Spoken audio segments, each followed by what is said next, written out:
इसका विनाश हो गया। और एक बात अक्रूर जी मैं आपको और बता दूं, कृष्ण नंद जी के पुत्र ने ही पुत्र वो वसुदेव के तुम्हारे भ्राता के हैं, तुम्हारे वंश में ही उनका जन्म है। रातों रात वसुदेव जी ने गोकुल में छोड़ता। जब ये सुना तो अक्रूर जी बड़े आनंदित। नारद जी को सलाह देकर चले गए, अक्रूर जी आनंद में खो गए। परमात्मा ने मेरे चंद वंश को पवित्र कर दिया, मेरे कुल में जन्म लिया। वो मेरे भतीजे, मैं उनका चाचा अवश्य जाऊंगा। मैं तो समझता था साधारण सा बालक, लेकिन आज नारद जी ने जो ज्ञान का पर्दा था मेरे आंखों पे हटा दिया।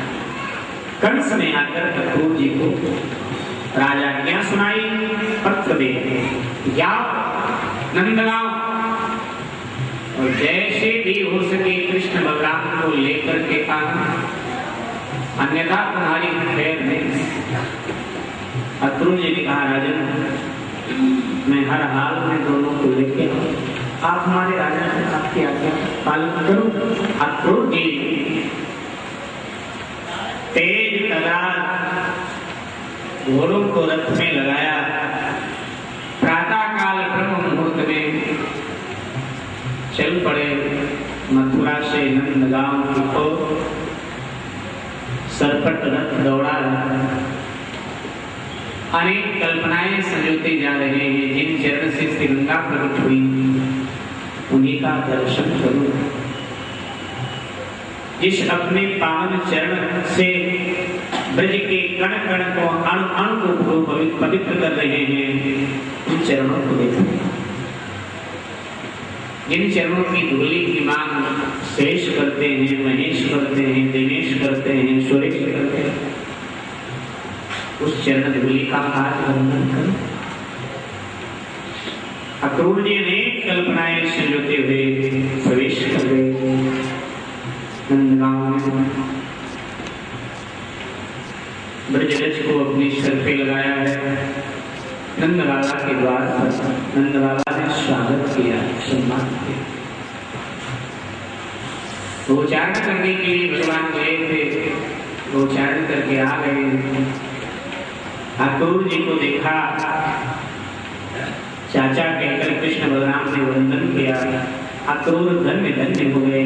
अक्रूर के आंखों में प्रेमास्त्र बह चला। जो जगत का मालिक है, सारा ब्रह्मांड जिसे नमन करता है, उस परमात्मा ने मेरे आगे सर झुकाया। मैं धन्य धन्य। देवता भी आज अक्रूर के भाग्य की सराहना कर रहे हैं। ब्रह्मा आदि अक्रूर के सौभाग्य से चिढ़ रहे हैं। अक्रूर कितना सौभाग्यशाली है। निश्चित रूप से इसने गत जन्म में बड़ी साधना की होगी कि जगत का जो परमात्मा है वो अक्रूर के आगे झुक रहा है।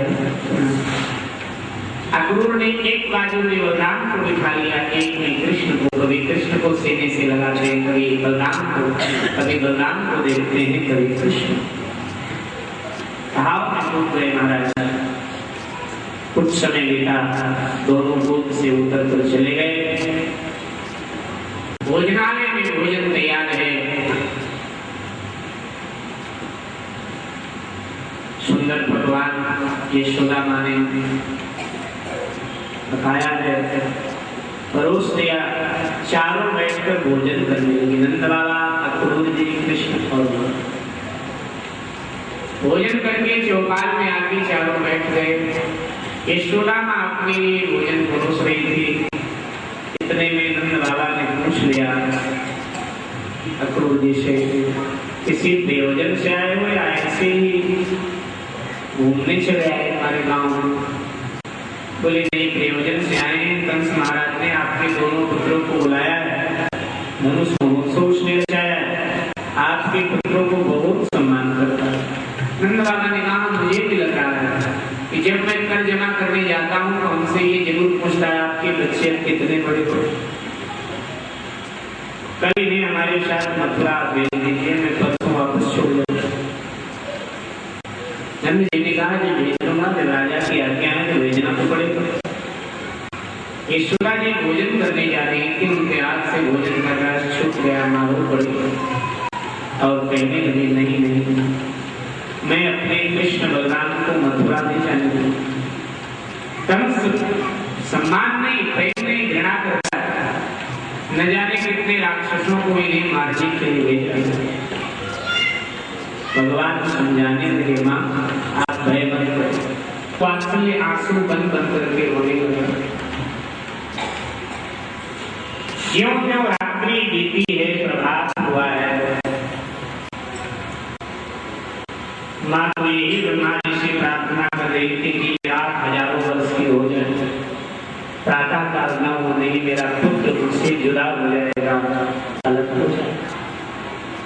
लेकिन सृष्टि का नियम है, प्रातः काल तो होना था।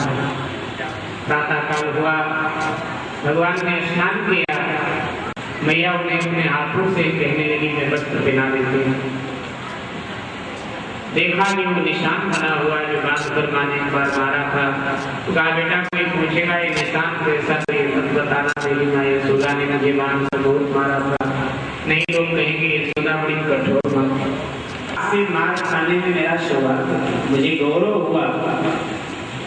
आप ही तो संसार में ऐसे हैं जो मुझे बांध दे सकते, मार भी सकते। आप ये अतिरिक्त दुनिया में किसी में इतनी क्षमता नहीं, ताकत नहीं जो मुझे मार सके, मुझे बांध सके। आपको तो अधिकार था, आपको तो अधिकार है। हे मां, कोई भी मां अपने बालक को मारती है, उसमें उसका दुलार होता है, स्नेह होता है, प्रेम होता है, घृणा नहीं। तो मेरे लिए गौरव हुआ। रथ पर जैसे प्रभु आरूढ़ होते हैं, सारे ब्रज में कवच है, पशु पक्षी होने लगे। गोपियां आकर अक्रूर के मार्ग में खड़े हो गई, मेरे ऊपर से पहिए के आगे लेट रही, कोई रथ के पहिए में हाथ दे। नंद बाबा सभी को समझा रहे हैं, भगवान सबको समझा, जैसे तैसे रास्ते से हटाया। राजा जी को अपनी बात इधर क्रोध से कहा कि गोपी ग्वाल रास्ते से हट गए हैं, तेज गति से रथ भगाओ, ये मुझे जाने नहीं देंगे। अक्रूर ने उचित अवसर देखकर रथ थोड़ी तेज गति से मथुरा की ओर भगाया। वापस आकर अपने भाग्य को कोसते हैं, अपने को दोष देते हैं, रो देते हैं। नंद बाबा ने कहा चलो, और ये लोग भी मथुरा के लिए गति करते थे। इधर अक्रूर जी को गर्मी रथ ले स्नान करने। अक्रूर जी को भगवान ने अपना चतुर्भुजी स्वरूप देखा था। अक्रूर एकदम बेचैन, बाहर देखा भगवान रथ में, फिर डुबकी लगाया, भीतर देखा भगवान जल में। अक्रूर को भगवान ने बताया कि अक्रूर जी, ये जो मेरा बांसुरी वाला स्वरूप है ये यही रहेगा, लेकिन वहां मेरा चतुर्भुजी स्वरूप जाएगा, विष्णु वाला स्वरूप जाएगा। और अक्रूर जी ने भगवान को वंदन किया, फिर रथ चलाया। भागवत में आता है कि नंद बाबा पहले पहुंच गए मथुरा, कंस के बगीचे में, भगवान बाद में पहुंचे, क्योंकि यहाँ विलंब हो गया था ना। अक्रूर जी को अपनी लीला दिखाने लगी जमुना जल में, इसलिए नंद बाबा पहले पहुंचे भगवान का। भगवान ने कहा बाबा आप यहाँ, बोले बेटा तेरी जुदाई नहीं सही हुई, इसलिए हमने कहा मैं अपने बेटे को परसों के साथ। भगवान चौंक गए, आंखों में भगवान की प्रेमास्त्र आ गई कि मुझे कहाँ वापस जाना है, लेकिन चलो परसों की परसों देखी जाए। अक्रूर ने भगवान को भी बगीचे में छोड़ दिया, जाकर कंस को बताया तुम्हारे दोनों शत्रु आ चुके हैं। अक्रूर जी चले गए अपने निवास में। कंस ने साथ तैयारी कर ली, हम अपने मित्रों को लेकर मथुरा दर्शन करा। नंद बाबा भगवान ने अपने सखाओं के साथ मथुरा दर्शन करने निकलते हैं। तो उस समय सबने भगवान का स्वागत किया है। व्यापारी वाली एक धोबी है कंस का, कपड़े उपड़े कंस के धोया करता था, लेने जा रहा था कपड़े उपड़े धो करके कंस के, ये ऐसे कपड़े नहीं पहने, इनमें से एक आध अगर हमको दिला देते ना तो हम भी पहनते। भगवान ने धोबी सिखा भाई ऐसे कुछ कपड़े हमारे मित्रों को दो। धोबी ने कहा ग्वाल के ग्वाल ही नहीं गए क्या, तुम्हें पता नहीं है राजा के कपड़े और ये प्रजा कैसे पहने? भगवान ने कहा राजा के पास राजा का अधिकार प्रजा की संपत्ति पर है, ये प्रजा के पास ना हो तो राजा को देना चाहिए, राजा से ही प्रजा होती है। जब इस प्रकार से कहा धोबी ने अपशब्द भगवान को कहा। बलराम जी की तरफ देखा, क्या वो बलराम जी ने कहा जो तेरी इच्छा। धोबी का चरण पकड़कर प्रभु ने पृथ्वी पर पटक दिया, धोबी का प्राण। आगे बढ़े, कंस की एक दासी है कुब्जा, 3 प्रकार से टेढ़ी है, बड़ी कुरूप है, तो रोज कंस के शरीर पर चंदन लगाया करती, चंदन का लेप करती, अंगराग, भागवत की भाषा में अंगराग लगाया करती। नित्य की बात जा रही है, भगवान को देखा तो उसने भगवान को लगा दिया चंदन। भगवान ने कुब्जा को जैसे स्पर्श किया तो कुब्जा विश्व सुंदरी बन गई। कंस के लोगों ने जाकर बताया कि धोबी को तो मार दिया और कुब्जा को स्पर्श करते ही विश्व सुंदरी बना दिया, चमत्कारी है, आने को कोई बात। कुबलिया